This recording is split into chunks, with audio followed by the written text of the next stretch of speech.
Hello hello नमस्ते सेउहारो सबैजनालाई। आज चाहिँ म मेरो करेसा बारी देखाउन गइरहेको छु। हेर्नुस् गाइस, यसलाई भन्छ फुङ्गे के भन्छ, यसलाई फुलतरुल। यो फुलतरुल हैन, यो फुलतरुल हो। यो मैले परदेखि ल्याएर रोपेको हो। यो फुलतरुल बाच्छ कि बाच्दैन भनेर ट्राई गरेको भयो।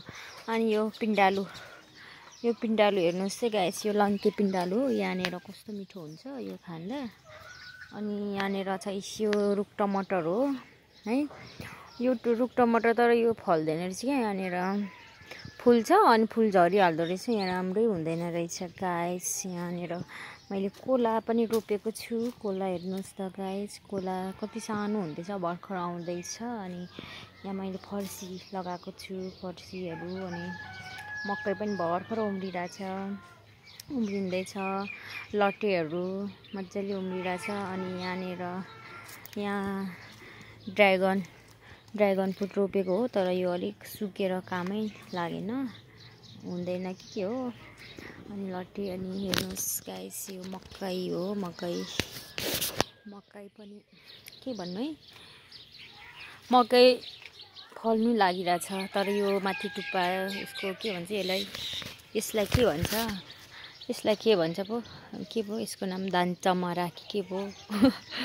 यो चाहिँ हेर्नुहोस् त गाइस, यो सबै ढालिसक्यो। यो केले हो थाहा छ? भङ्गेराले है गाइस। यो भङ्गेराले सबै भचाएर सबै फुल खाइदिन्छ। फल्नु लागेको यहाँनिर भर्खर यहाँनिर टुसा निस्किँदैछ फल्नुलाई गाइस। अनि यता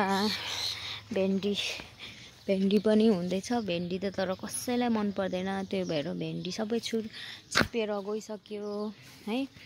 अनि यहाँनिर पनि भेन्डीकै बोट छ। अनि यहाँ पनि फर्सी नै हो गाइस। फर्सी हेर्नुहोस् त, फर्सी छ। अनि यहाँनिर फर्सीको बिचमा के भन्छ, यो सिम्बी बोडी भनौँ न है, बोडीको बिउ छ। यो बिउहरू रोपेको। यो बोडीको फलेकै छैन क्या। यो चाहिँ के खालको हो कुनि, बिउ नफल्ने पर्यो या हौसेर हो थाहा भएन। अनि हेर्नुहोस् गाइस, यहाँ खोर्सानी पनि फुलिरहेछ, तर यसको लाग्दैन, झरेको गर्छ। अनि फर्सी नै मात्र छ मेरो करेसा बारीमा, फर्सी। अनि यो के हो, यो लट्टे मात्र छ। अनि यता सुँगुर खोर छ। यो सुँगुर खोर खाली छ अहिले, अस्ति नै सुँगुर मरिहाल्यो। अनि यता यो सबै सुँगुर खोर हो। त्यहाँ चाहिँ दाउरा राखेको छु मैले। अनि यता सबै यो दाउरा राख्ने ठाउँ भयो। यो बोराको पनि दाउरा नै हो, सानो के भन्छ, टुक्रेको दाउराहरू नै हो यिनीहरू। अनि यो के को बोट हो, यसको नाम मलाई थाहा छैन त्यस्तो राम्रो। यो त फुस्री टाइपको छ घाँस चाहिँ है। यहाँनिर चाहिँ किम्बुको बोट भन्छ यसलाई, किम्बुको बोट गाइस।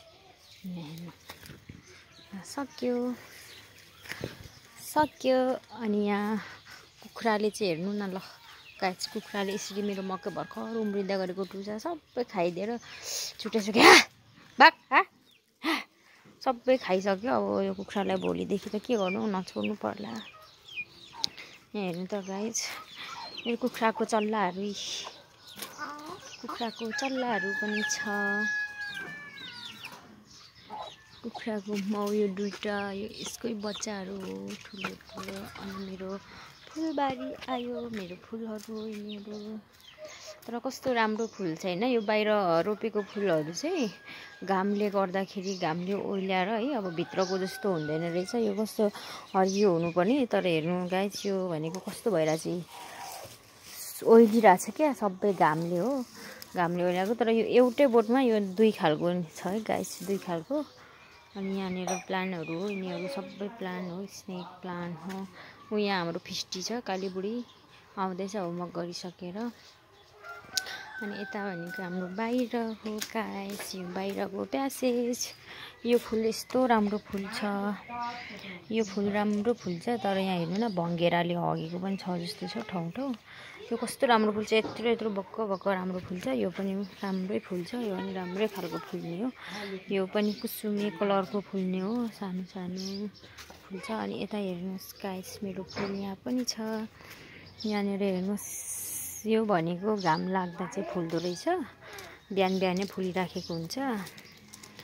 अनि बेलुका दिउँसो घाममा चाहिँ अस्ति जान्छ। अब यो भोलि बिहान फुल्छ, भोलि बिहान नै फुलिराखेको हुन्छ। यहाँ हेर्नुहोस् गाइस, धुपी